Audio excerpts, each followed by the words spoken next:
And all the people of Judah took Uzziah, who was 16 years old, and made him king in the place of his father Amaziah. He built Eloth and restored it to Judah after the king slept with his fathers. Uzziah was 16 years old when he became king, and he reigned 52 years in Jerusalem. And his mother's name was Jechiddah of Jerusalem.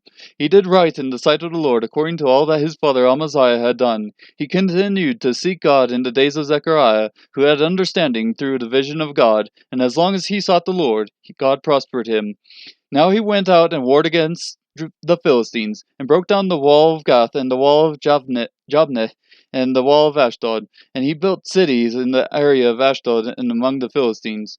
God helped him against the Philistines, and against the Arabians who lived in Gur-baal, and the Maonites.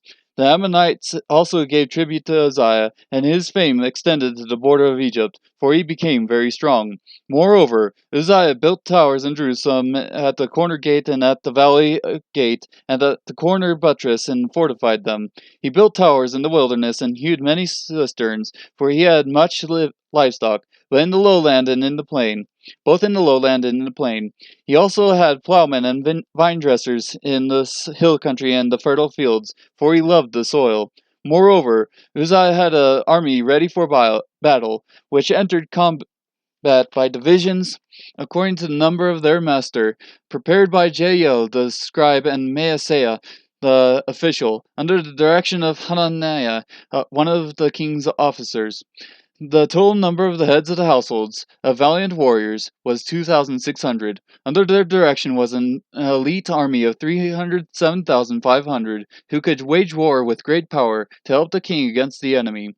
Moreover, Uzziah prepared for all the army shields, spears, helmets, body armor, bows, and slingstones. In Jerusalem he made engines of war invented by skillful men to be on the towers and on the corners of for the purpose of shooting arrows and great stones. Hence his fame spread afar, for he was marvelously helped until he was strong. But when he became strong, his heart was so proud that he acted corruptly, and he was unfaithful to the Lord his God, for he entered the temple of the Lord to burn incense on the altar of incense. Then Azariah the priest entered after him, and with him 80 priests of the Lord, valiant men. They opposed Uzziah the king, and said to him, It is not for you, Uzziah, to burn incense to the Lord, but for the priests, the sons of Aaron, who are consecrated to burn incense. Get out of the sanctuary, for you have been unfaithful, and will have no honor from the Lord God. But Uzziah, with a censer in his hand for burning incense, was enraged, and while he was enraged with the priests, the leprosy broke out on his forehead before the priests in the house of the Lord, beside the altar of incense. Azariah the chief priest and all the priests looked at him, and behold, he was leprous on his forehead, and they hurried him out of there, and he himself also hastened to get out because the Lord had smitten him.